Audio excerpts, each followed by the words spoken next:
Considered curtilage, and the Supreme Court says that once a private homeowner, private property, expressly says that they don't want you on their property anymore, including the curtilage, which is open to any general member of the public. And after that, it's a civil rights violation. I will do this, okay? I will step in my car, and I'm going to call and get a search warrant for your home. And then that means you get charged with a felony. You get charged. No, there's no felony. Can you recite what code that is? I'm a lawyer, sir. Are you? Yeah, an attorney. So, I understand what's legal, what's permissible, and what's not. I have a physical bench warrant for her arrest. Okay, I don't see it. It's in my car. Would you bring it so I can see it? And I've asked you to go off of the property. I'm going to call the judge, and I'm going to explain to the judge what you're trying to do. All I'm doing is standing on my rights, sir. I haven't broken any laws or codes or statutes. After asking to leave the property, it is considered trespassing if you don't leave. Am I incorrect? Hey, how are you? Welcome back, everybody. I'm a police instructor and trainer. I train and instruct law enforcement and military alike on various law enforcement disciplines to include constitutional law, case law, patrol tactics, investigations, etc. And so there's a couple of things I kind of want to break down. I don't want to spend too much time on the curtilage stuff, but I think it's important. So you have somebody here claiming to be a lawyer, and he's talking about curtilage, and essentially what the officer's doing is what's routinely called a knock and talk. And so he's stating that there's some Supreme Court case precedents that talks about, asking, police to leave, that kind of thing.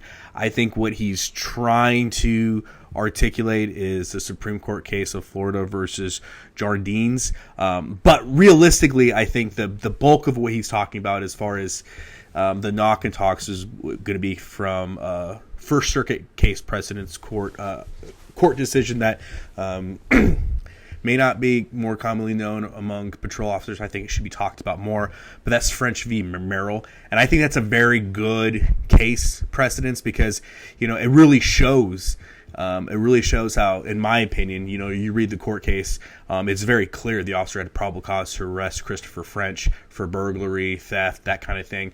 But since they didn't want to take the extra step of getting us a warrant, we see that they're repeated. I think they did 2 knock and talks, and that was considered unconstitutional because they pretty much were at the house staking it out, and they would, whenever they'd see movement in the house, they would go up and they would knock on the door, etc. And that was seen as excessive. And so those officers, Chris French, the defendant in that case, ultimately did file a 42 U.S.C. 1983 qualified immunity suit in which the officers did lose qualified immunity. So that is important to note there, and I think that is probably what this individual is talking about. Really good case law.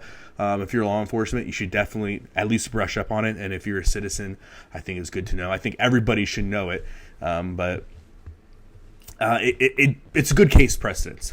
So let's get into what you can do with the warrant. And it's clear if this officer truly did have a bench warrant, it's clear he's not very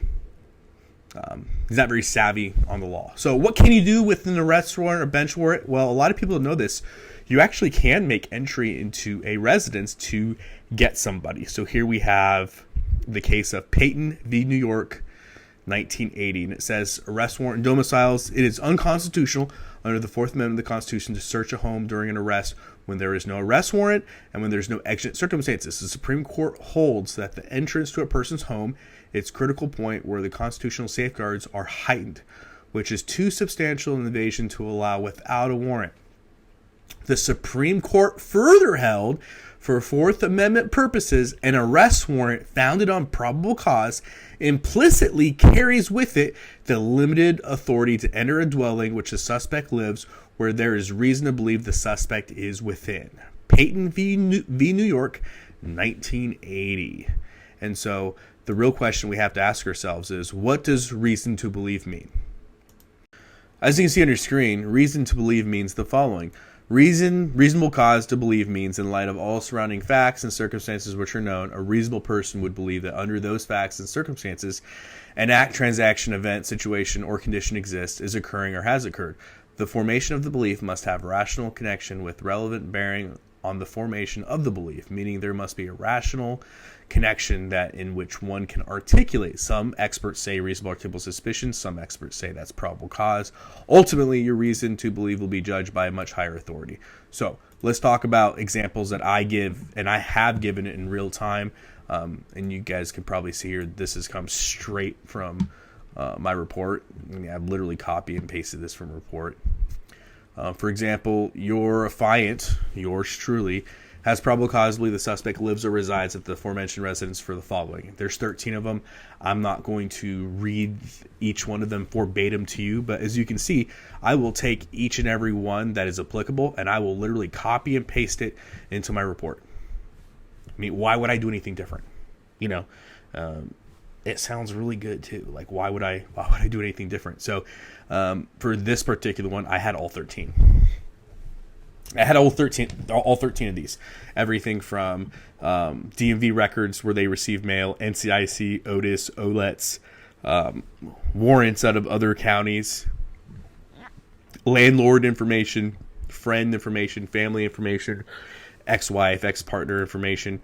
So if I copy and paste, if I have these 13 and you don't want to, and I know you're in the house and you don't want to come to the door, yeah, I'm booting that door and I'm getting you, right?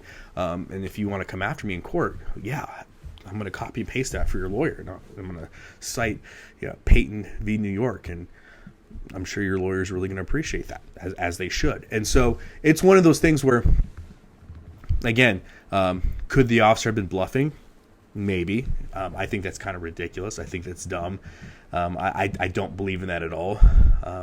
You lose a lot of credibility when you do that. But it could be that this officer just truly did not know. You'd be surprised.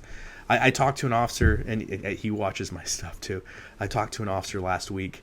He had called me, and he was asking about this particular thing. And I actually sent him this. I said I'd be doing a video, brother, so this video is for you. But it's essentially, this is not something that most officers know.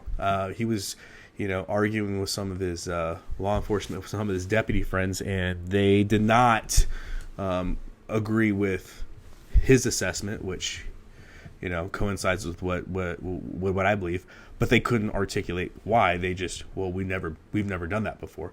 We've never been taught this. And so, again, a lot of law officers don't know. So in this case, this officer could very well have had a body warrant and didn't know that he couldn't go into the house. So hopefully the judge that he calls, is competent on the law and could be like, well, Peyton v. New York says you can. Or, if he wants to waste his time to write a search warrant for the house for that person, go ahead. Again, that's just another copy and paste template. But again, for those of you that don't know, now you know. Peyton v. New York, we said aforementioned, does allow a police officer to make entry into a residence in which he has reason to believe the person is there within and make an arrest. And if I were to be asked, well, what was your reasons to believe? I already have a template of many reasons that I could use to articulate why I believe that person was at the residence. So hopefully that was helpful for you guys. If you like the content, like, share, subscribe. As always, guys, long live the Republic.